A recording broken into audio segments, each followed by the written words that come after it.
Welcome to ICSE English Academy C. In this channel, we are going to study Julius Caesar, one of the most iconic tragedy historical play written by William Shakespeare. Who doesn't know the name of William Shakespeare? He is the world-known playwright, poet, critic, dramatist, actor. Julius Caesar has got 5 acts and many scenes. Students often find it very difficult to understand because the language is very high. But don't worry. In this channel, we are going to study Julius Caesar in such a way that each and every act I will be highlighting all the key points of all the scenes. Each and every scene will be explained to you with all the keywords, and many questions will be revised on the spot, which makes it very easy for you to understand. Let us start it. Julius Caesar. The Act 1, Scene 1 opens with Flavius Marullus. These are the characters: first citizen, second citizen. But before going to the Act 1, Scene 1, we should know the background of the story.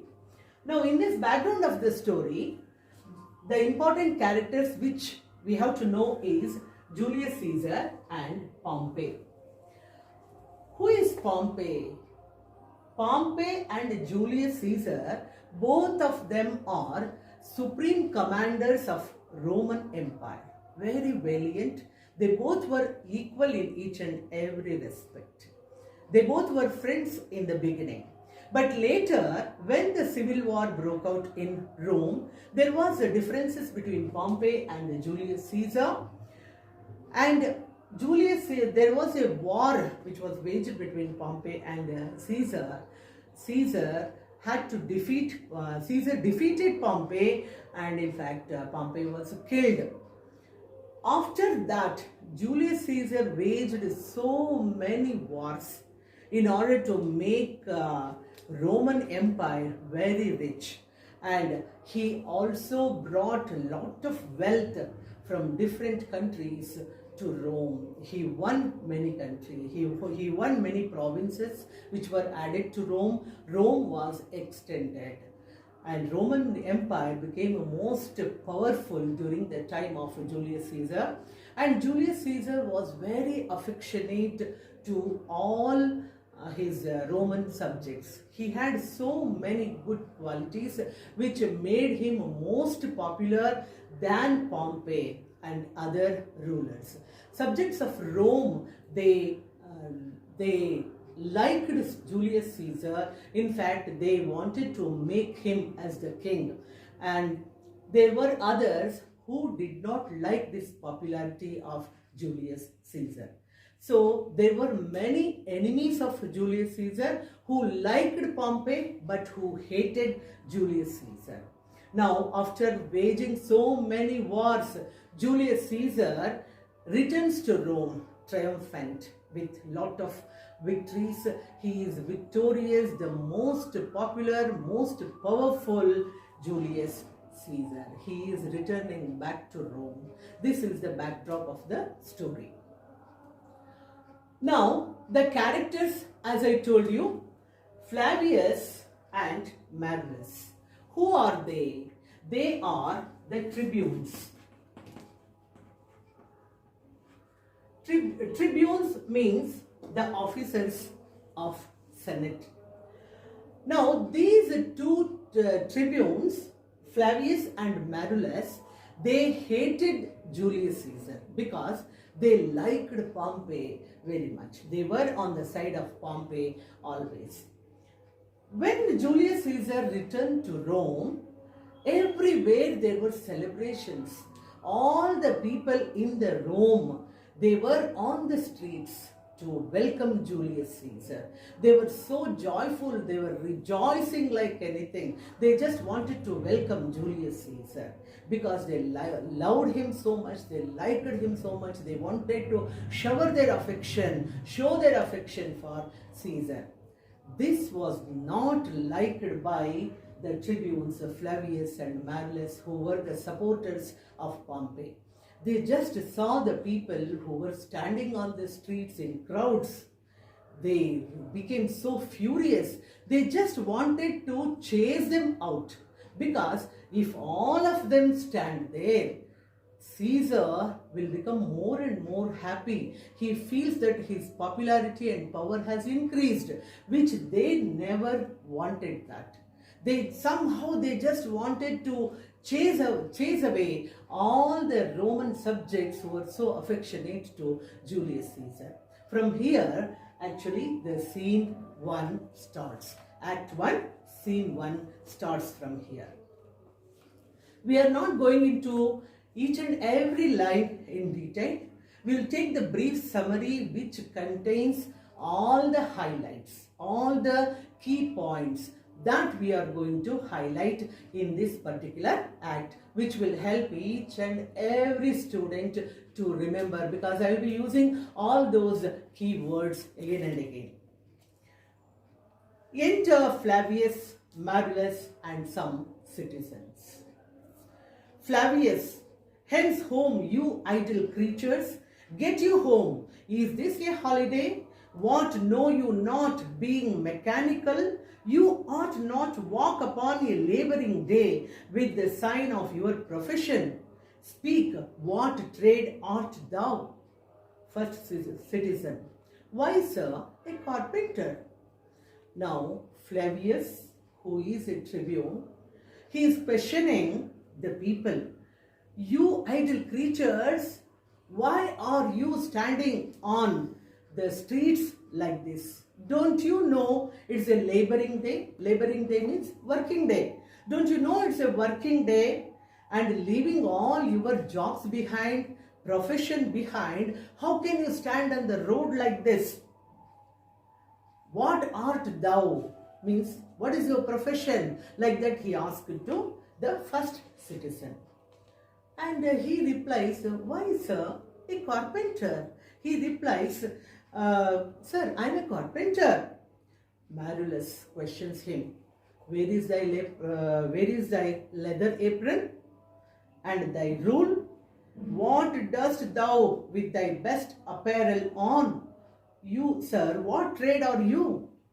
So Marullus is questioning, if you are a carpenter, where is your leather apron? You are supposed to wear your leather apron, isn't it? Where it is? Where is your leather apron? Where is your rule? Why are you using your best apparel today instead of wearing your uniform?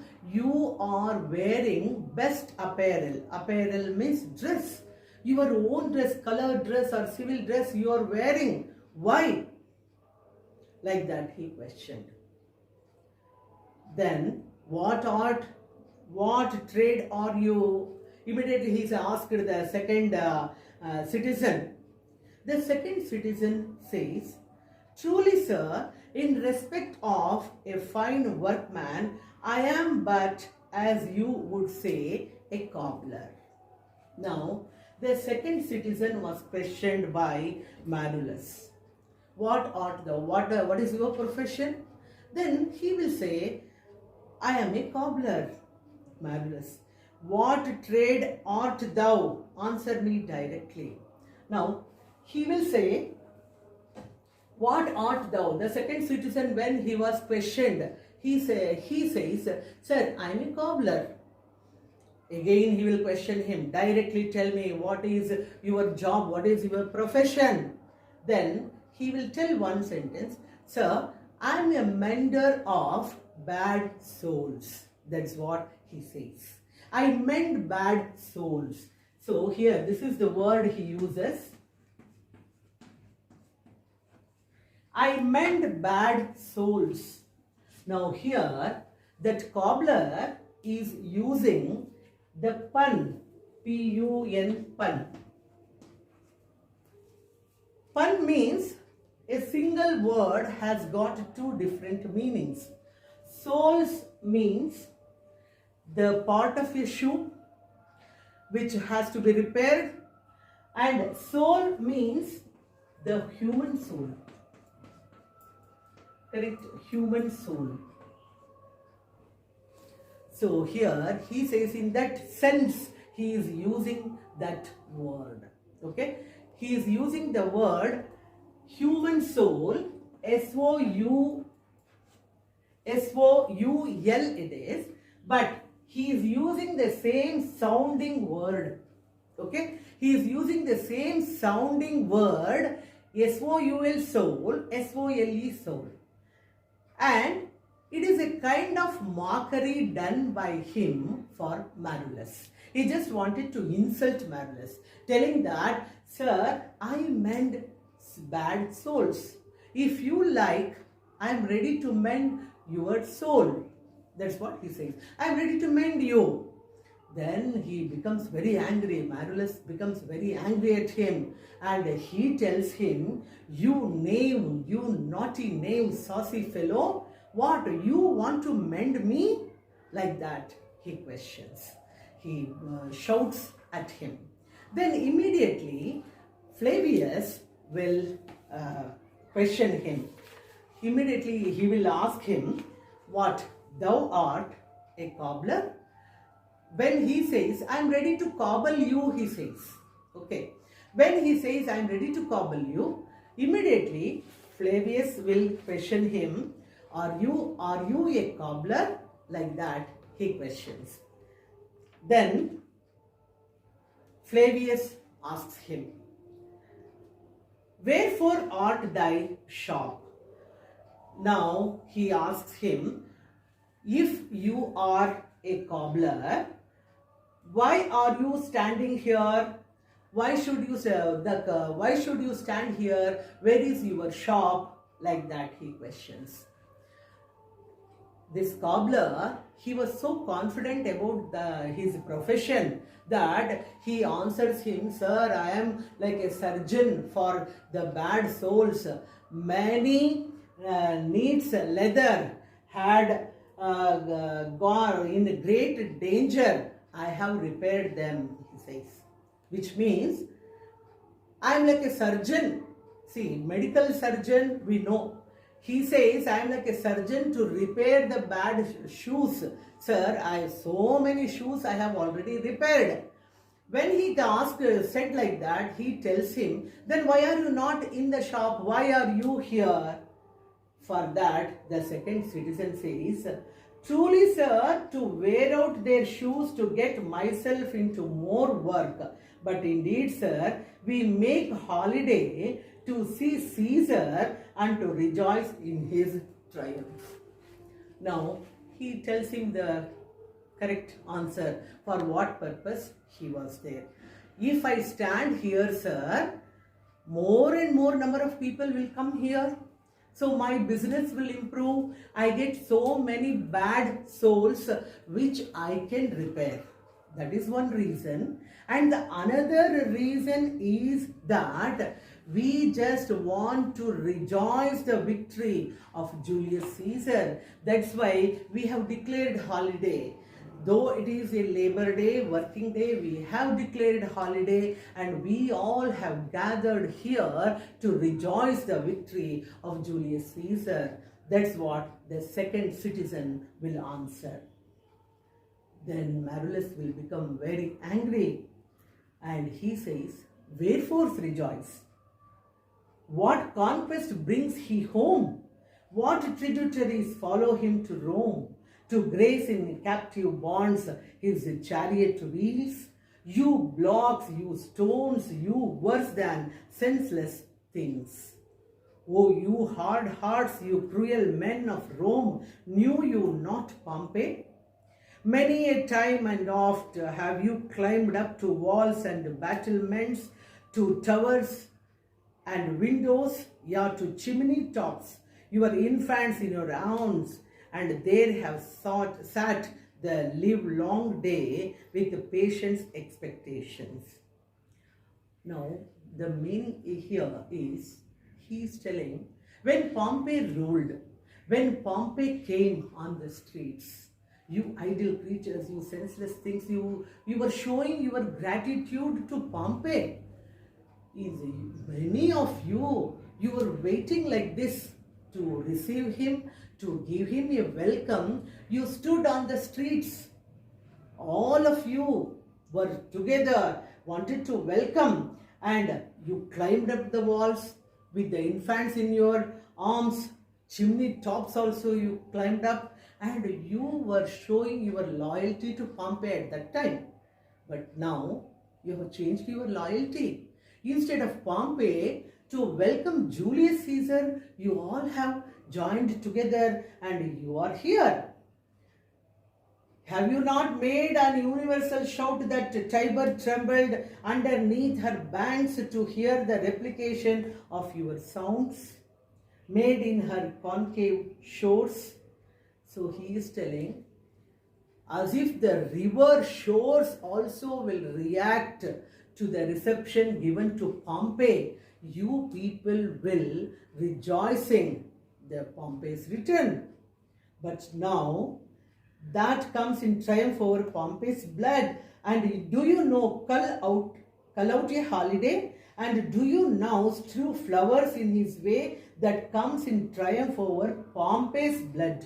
Be gone. But now you are ready to receive Julius Caesar, who has killed Pompey, who is walking over Pompey's blood, who is triumphant over Pompey's blood. Be gone. All of you go from here. Don't stand here like that, he shouts. Run to your houses. Fall upon your knees. Pray to the gods to intermit the plague that needs must light on this ingratitude.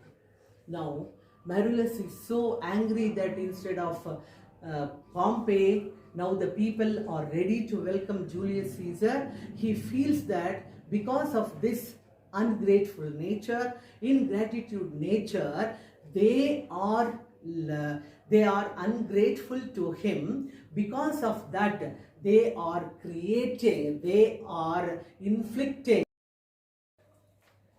Because you have shown this loyalty to Pompey, gods will curse you with plague. That's why in order to intermit the plague, the needs must light on this ingratitude. Like that, Marullus will shout at them. Now, Flavius tells, go, good countrymen, and for this fault, assemble all the poor men of your sort, draw them to Tiber banks, and weep your tears into the channel, till the lowest stream do kiss the most exalted shores of all. So this is the line used by Flavius. All sorts of men, poor like you, should go to the Tiber banks and weep your tears into the river, so that even the lowest stream of the river has to swell up. So that's what he says. So this is a suggestion given by Flavius. What a curse you have made. Even gods are not happy with you. All of you go together to the river Tiber and weep your tears. Even the river Tiber should be filled with your tears, and it should swell up. Exeunt all the commoners. So all the commoners, they were scared of these two tribunals, and with confusion, they just go away. See whether their bases metal be not moved. They vanish tongue-tied in their guiltiness. Go you down that way toward the capital, this way will I. Disrobe the images, if you do find them decked with ceremonies. Now Flavius is telling, I will go with this way towards the capital. You Go you down that way towards the capital. You go towards the capital, I will go this way. If any kind of images and other decorative items are there used for Julius Caesar's statue, remove all those. Remove all the decorations which are used for Julius Caesar's statues and disrobe the images. So Flavius tells all the commoners, for the fault of what you people have done, assemble all the poor people like you, go to the river Tiber and weep your tears off into the river, so that even the river, even the water of the river along with your tears, it should come up. Then all the commoners will go. Flavius will tell Marullus, till each and every commoner who is here should disperse.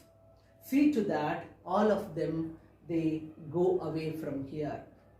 And I will go this way. You go to the capital. Try to disrobe all the images. Try to remove all kind of decorations which are put up on the statues of Julius Caesar.